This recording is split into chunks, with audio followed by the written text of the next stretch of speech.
Hello guys, അപ്പോൾ നമ്മൾ already anti ജെനറ്റോ urinary വരെ പഠിച്ചിട്ടുണ്ടായിരുന്നു. ഇനി നമ്മൾ പഠിക്കാൻ പോകുന്നത് ആൻറ്റി ബാക്ടീരിയൽ സബ്സ്റ്റൻസിനെ പറ്റിയാണ്. So beside antibody non specific anti bacterial substance present in blood and tissue.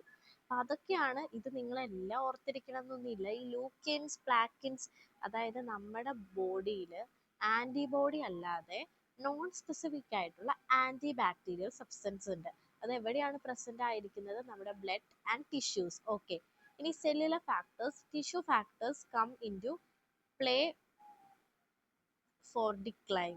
Okay, example microphages and macrophages. നമുക്കറിയാം അത് ബാക്ടീരിയനെ അല്ലെങ്കിൽ വൈറസിനെ എന്ത് മൈക്രോ ഓർഗാനിസം വന്നാലും അതിനെ എൻഗൾഫ് ചെയ്യാനായിട്ട് തുടങ്ങും. That is all about the factors. What are the factors we learn? It is age, hormones, nutrition and intestinal tract, respiratory tract, conjunctiva, genitourinary tract, antibacterial substance and cellular factors.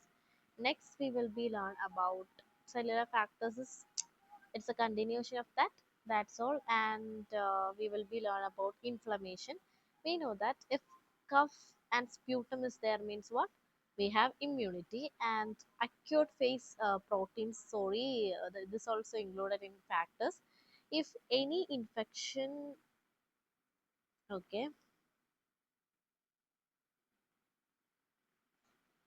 infection is appeared, sudden increase in plasma concentration of certain protein.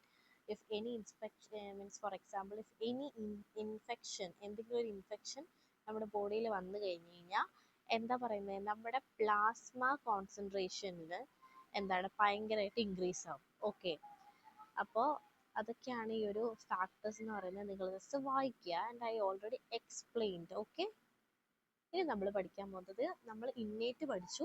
ഇനി നമ്മൾ പഠിക്കാൻ പോകുന്നത് acquired immunity ആണ്. അപ്പോൾ the resistance acquired by an individual during life. അതായത് നമ്മുടെ ലൈഫിൽ ഇങ്ങനെ അപ്കമിങ് ആയിട്ട് നമ്മളിപ്പോൾ പോകുന്ന ടൈമിൽ നമുക്ക് കിട്ടിയ ഒരു റെസിസ്റ്റൻസ് ആണ്. അക്യൂർഡ് ഇമ്മ്യൂണിറ്റി രണ്ട് ടൈപ്പ് ഉണ്ട്, ആക്റ്റീവ് ഉണ്ട്, പാസീവ് ഉണ്ട്. അപ്പോൾ first we will be looking about active immunity.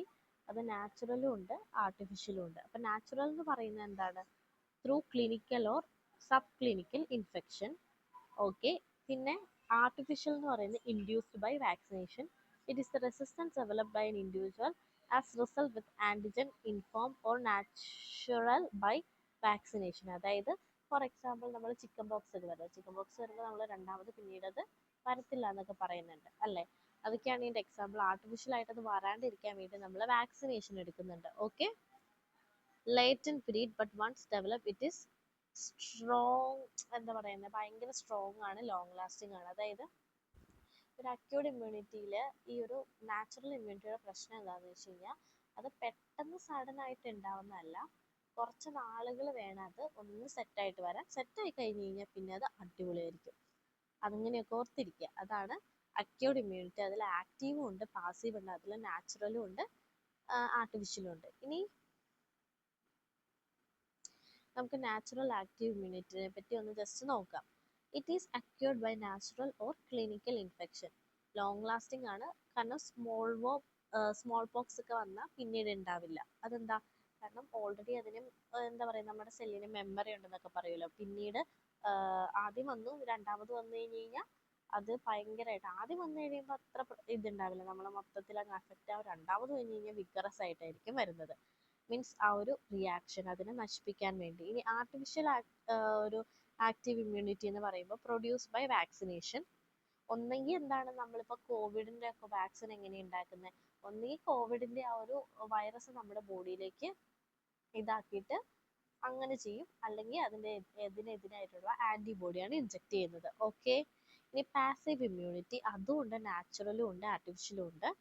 അപ്പോൾ ഈ പാസീവില് നാച്ചുറൽ നമുക്ക് കിട്ടുന്നത് ഇറ്റ് ഈസ് ത്രൂ ട്രാൻസ്പ്ലന്റൽ മെറ്റേണൽ, അതായത് അമ്മയിൽ നിന്ന്. അപ്പം അത് അമ്മയും കുഞ്ഞിനെയും ജോയിൻ ചെയ്യിപ്പിക്കുന്നത് എങ്ങനെയാണ്? പ്ലാസൻ്റെ വഴിയാണ്. ഓക്കെ, അതുവഴി നമുക്ക് കിട്ടുന്ന ഒരു ആൻറ്റിബോഡിയാണ് IgG ആൻറ്റിബോഡി. ഇനി ആർട്ടിഫിഷ്യൽ ത്രൂ ആൻറ്റിസെറം ഇഞ്ചക്ഷൻ. എന്തുവഴി? To antiserum injection. ഓക്കെ, ഇനി അതിൽ നാച്ചുറൽ നമുക്ക് നോക്കാം. It is transferred from mother to foetus or infant. Transfer of maternal antibodies to fetus transplacentally and to infant through milk അപ്പം നമുക്കറിയാം, നമ്മൾ ആദ്യത്തെ കുറച്ച് നാള് ബേബിക്ക് നല്ലപോലെ പാല് കൊടുക്കണം, അല്ലെങ്കിൽ നമ്മൾ ആ ഒരു ഡെലിവറി കഴിഞ്ഞ് വിത്തിൻ മാക്സിമം നേരത്തെയാണോ അത്രയും നമ്മൾ ആ ഒരു ഇതിൽ ഒരു എന്താണ് പാല് കൊടുക്കണം. കാരണം അതിന് ഭയങ്കര ഹൈ ആയിട്ടുള്ള ഇമ്മ്യൂണിറ്റി പവർ ഉണ്ട് ബേബിക്ക്. അതിൽ കൊളസ്ട്രോൾ ഉണ്ട്, ഒരു യെല്ലോ കണ്ടന്റ് ഉണ്ട്, അത് ഉറപ്പായിട്ടും കൊടുക്കണം നമ്മൾ പറയാറുണ്ട്. ഇനി ആർട്ടിഫിഷ്യൽ എന്ന് പറയുമ്പോൾ നമ്മൾ anti serum, parenteral administration of antibody, അതായത് വെയിൻ വഴി നമ്മൾ നമ്മുടെ ബോഡിയിലേക്ക് ആൻറ്റിബോഡി തരുന്നത്. ഇനിയുള്ളതാണ് ഡിഫറൻഷിയേറ്റ് ബിറ്റ്വീൻ. ഇത് ഉറപ്പായിട്ടും ചിലപ്പോൾ മേ ബി 5 മാർക്കോ 2 മാർക്കോ ചോദിക്കാം. അപ്പോൾ നോക്കുക. ഓക്കെ, ആക്റ്റീവ് എന്ന് പറയുന്നത് എന്താണ്? Produce actively by immune system. And passive എന്ന് പറയുന്നത് നമുക്ക് എവിടെ നിന്നാണ് ഇത് മെയിനായിട്ടും കിട്ടിയത്? മെറ്റേണൽ ബ്ലഡ്, അങ്ങനെയൊക്കെയാണ് കിട്ടിയത്. ഇനി included by infection or by contact with immunogens, sended by administration of readymade antibodies. ഇനി അത് ലോങ് ലാസ്റ്റിംഗ് ആണ്. പ്രൊട്ടക്ഷൻ ഷോർട്ട് ലീവ്ഡ് ആണ്.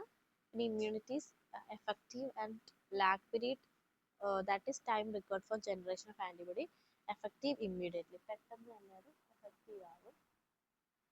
പിന്നെ ഉള്ളത് immunological memory present, therefore subsequent challenges more effective. പിന്നെ no immunological memory, negative phase may ഒക്കെ, no negative phase. അപ്പോൾ ഇതൊക്കെ നമ്മൾ എഴുതുക. അല്ലെങ്കിൽ നമുക്ക് എന്താണോ രണ്ടിനും തമ്മിൽ ഡിഫറൻഷിയേറ്റ് ആവുന്ന, അതായത് ആക്റ്റീവ് എന്താണ് പാസീവ് എന്താണെന്ന് നമുക്കറിയാലോ. കാരണം ഇതിൽ നോക്കൂ, ലുക്ക് അറ്റ് ദിസ്, അക്യൂർഡിൽ തന്നെയുള്ളതാണ് ഈ ആക്റ്റീവും പാസീവിലും.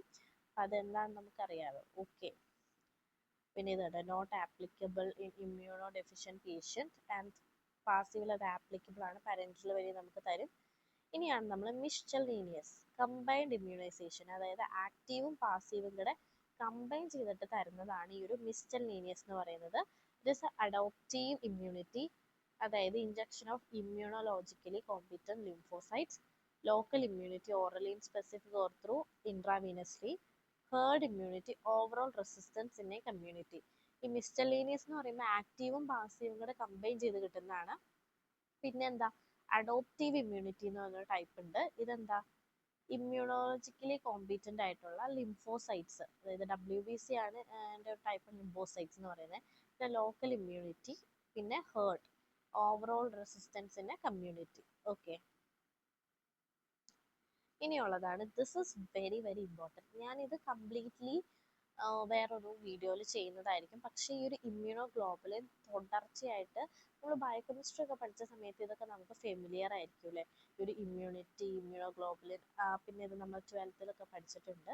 സോ ഇമ്മ്യൂണോ ഗ്ലോബുലിൻ എന്ന് പറയുന്നത്, ഓക്കെ, നമുക്കറിയാം ഒരു ആൻറ്റിജൻ എന്ന് പറയുന്നത് എന്താണ്? That is A foreign body. Okay, antibody എന്ന് പറയുന്നത് അതിനെതിരെയായിട്ട് എന്താണ് ഉണ്ടാക്കുന്നതാണ്. ആൻറ്റിജൻ നമ്മുടെ ബോഡിയിൽ കയറി അതിനെതിരായിട്ട് ഉണ്ടാക്കുന്ന ഒരു സബ്സ്റ്റൻസ് ആണ് ആൻറ്റിബോഡി എന്ന് പറയുന്നത്. Okay, immunoglobulin is a glyco protein. Glyco എന്ന് പറയുന്നത് എന്താണ്? That is all about carbohydrate and protein that is made as response to an antigen. ആൻറ്റിജനുമായിട്ട് റെസ്പോണ്ട് ചെയ്യുമ്പോൾ കിട്ടുന്ന ആ ഒരു സബ്സ്റ്റൻസിനെ നമ്മൾ ഇമ്മ്യൂണോഗ്ലോബുലിൻ എന്ന് പറയാം. And can recognise and bind to the antigen may caused its production. അതായത് ഒരു ആൻറ്റിജൻ നമ്മുടെ ബോഡിയിൽ കയറി അതിനെതിരായിട്ട് നമ്മൾ ആൻറ്റിബോഡി ഉണ്ടായി, അതിനെയാണ് നമ്മൾ ഇമ്മ്യൂണോഗ്ലോബുലിൻ എന്ന് പറയുന്നത്. അപ്പം നമുക്കറിയാം ആ ഒരു ആൻറ്റിജനുമായിട്ട് ഈ ഒരു ആൻറ്റിബോഡി ബൈൻഡ് ചെയ്തിട്ട് അതിനെ നശിപ്പിച്ച് കളയും. Okay, antibodies are globular proteins belonging to immunoglobulin family. അപ്പം ആൻറ്റിബോഡീസ് എന്ന് പറയുന്നത് എന്താണ്? ഗ്ലോബുലർ പ്രോട്ടീൻസ് ആണ്. അത് ഇമ്മ്യൂണോഗ്ലോബുലിൻ ഫാമിലിയിലാണ് വരുന്നത് ഈ ഒരു ആൻറ്റിബോഡി എന്ന് പറയുന്നത്. They are gamma globulin synthesised by plasma cells. അത് MCQ ചോദിക്കാൻ ചാൻസ് ഉണ്ട്. Immunoglobulins are synthesised by which cells? That is plasma cells and constitute 25 to 30% of total serum proteins. എത്രയാണ്? 25 to 30%. Antibodies are present in serum, tissue, fluids and mucosal surface. എവിടെയൊക്കെയാണ്? Serum, tissue, fluid and mucosal surface. And this is one of the very important point. നിങ്ങൾ text ബുക്കിലൊക്കെ നോക്കിക്കഴിഞ്ഞാൽ ഇതൊക്കെ ഈ ഒരു നമ്മൾ ഈ ഒരു ഇമ്മ്യൂണോഗ്ലോബുലിനെ പറ്റി പഠിക്കുമ്പോൾ ഈ ഒരു ഇമ്പോർട്ടൻറ്റ് പോയിന്റ് കാണാം. All antibodies R immunoglobulins. എല്ലാ ആൻറ്റിബോഡീസ്, അതായത് ആൻറ്റിബോഡീസ് എന്ന് പറയുന്നത് എന്താണ്? ഇമ്മ്യൂണോഗ്ലോബുലിൻ, ഗ്ലോബുലിൻ പ്രോട്ടീൻ ആണ്, അതിൻ്റെ ഫാമിലിയിലാണ് വരുന്നത്. പക്ഷേ എല്ലാ ഇമ്മ്യൂണോഗ്ലോബുലിൻ ആൻറ്റിബോഡീസ് ആവണമെന്നില്ല. ഓക്കെ, കാരണം ഇമ്മ്യൂണോഗ്ലോബുലിൻ എന്ന് പറഞ്ഞാൽ ആൻറ്റിബോഡി ആണ്, ആ ഒരു ഫാമിലി വരുന്നതാണ്. പക്ഷെ എല്ലാ ഇമ്മ്യൂണോഗ്ലോബുലിൻ എന്ന് പറയുന്നത് ആൻറ്റിബോഡിയാണെന്ന് നമുക്ക് പറയാനായിട്ട് പറ്റത്തില്ല. And this is the classification. 5 class ആയിട്ട് തിരിച്ചിട്ടുണ്ട്. ഇത് നമ്മൾ ഓൾറെഡി ബയോകെമിസ്ട്രിയിൽ പഠിച്ചതാണ് അല്ലേ. IgG, gamma, IgA alpha, IgM mu, IgD delta, IgE epsilon. അപ്പം നമ്മളിത് ഓർത്തിരിക്കാൻ വേണ്ടി ഇതൊക്കെ one of the very famous ആയിട്ടുള്ള കോഡാണ്. ഗെയിം ഡേ, ഗാം ഡേ അങ്ങനെയൊക്കെ യൂസ് ചെയ്യാം. And this is the picture of this antibody or immunoglobulin. Okay, അപ്പം ഇത് കുറച്ചുകൂടെ സിമ്പിളായിട്ട് ഞാൻ അടുത്ത ക്ലാസ്സിൽ ഇതിൻ്റെ ഡീറ്റെയിൽ ആയിട്ടുള്ള എക്സ്പ്ലനേഷൻ എന്തായാലും ഉണ്ടാവും. ആൻഡ് നമ്മൾ ഇനി അടുത്ത ക്ലാസ്സിൽ ഈ ഒരു കംപ്ലീറ്റ് ആയിട്ടുള്ള IgA, IgG, IgA, MED ഇതിനെ പറ്റിയൊക്കെ നമ്മൾ പഠിക്കും. And how it is important. And main ആയിട്ട് ഈ ഒരു സ്ട്രക്ചർ നമ്മൾ ഡീറ്റെയിൽ ആയിട്ട് എക്സ്പ്ലെയിൻ ചെയ്യും. ഇതൊക്കെ 5 മാർക്കിനും 2 മാർക്കിനും ചോദിക്കാൻ ചാൻസ് ഉണ്ട്. അപ്പോൾ ഈ ഒരു പോർഷനിൽ ഇവിടെ ഇമ്മ്യൂണോഗ്ലോബുലിൻസ് ഭയങ്കര ഇമ്പോർട്ടൻ്റ് ആണ്. And differentiate between and innate immunity ചോദിച്ചിട്ടുണ്ട്. 10 മാർക്സ് ക്വസ്റ്റ്യൻ ആണ്. ആൻഡ് വാട്ട് ഈസ് ഇപ്പോൾ എന്ത് ചോദിച്ചാലും, ഫോർ എക്സാമ്പിൾ ഇപ്പോൾ അക്യൂർഡ് ചോദിച്ചാൽ നമ്മൾ ഇമ്മ്യൂണിറ്റിനെ പറ്റി എഴുതുക, അതിൻ്റെ ടൈപ്സ് എഴുതുക, ആൻഡ് ജസ്റ്റ് ഒരു ഇന്നേറ്റ് ഇമ്മ്യൂണിറ്റി മെൻഷൻ ചെയ്ത് അതിൻ്റെ എക്സാമ്പിൾ കൊടുക്കുക. എന്നിട്ട് നമ്മൾ അക്യൂർഡിലേക്ക് പോവുക. അക്യൂർഡിലേക്ക് പോകുന്ന സമയത്ത് ജസ്റ്റ് ആ ഒരു ആക്റ്റീവ് പാസീവ് അതിൻ്റെയൊക്കെ ഡിഫറൻസ് കൊടുക്കുക. അത് ചോദിക്കാൻ ചാൻസ് ഉണ്ട്. Difference between and factors affecting ഒക്കെ കൊടുക്കുക. And your presentation will be very nice. Okay, and that's all for today. And study well, കാരണം എക്സാംസ് ഒക്കെ വേഗം വരും. ബിക്കോസ് BSc നഴ്സിംഗ് ഇപ്പോൾ കറൻ്റ്ലി നമ്മളെല്ലാവരും സെമസ്റ്റർ ബാച്ചസ് ആണ്. So maximum I will try to put the videos. Okay, and study well and revise well. Revision is very important. ഇങ്ങനെ video കാണുമ്പോൾ നമുക്ക് ഓക്കെ അപ്പോൾ ഒരു മൈൻഡിൽ ഉണ്ടാവും. And if you are not revising, definitely it will be എന്താ പറയുക, അത് നമ്മൾ മറക്കും. You will be forgetting everything. So നമ്മൾ നല്ലോണം പഠിക്കുക. എന്താ പറയുക, നമ്മൾ ഫസ്റ്റ് ചാപ്റ്റർ കഴിഞ്ഞു, സെക്കൻഡ് ചാപ്റ്റർ കഴിഞ്ഞു, പിന്നെ അതുപോലെ തന്നെ നമ്മൾ ഇൻഫെക്ഷൻ കൺട്രോൾ നോക്കി. ഇപ്പം നമ്മൾ ഇമ്മ്യൂണോളജി നോക്കാം. മാക്സിമം നമ്മൾ വേഗത്തിൽ ഇടും. ഓക്കെ, അപ്പോൾ ബൈ.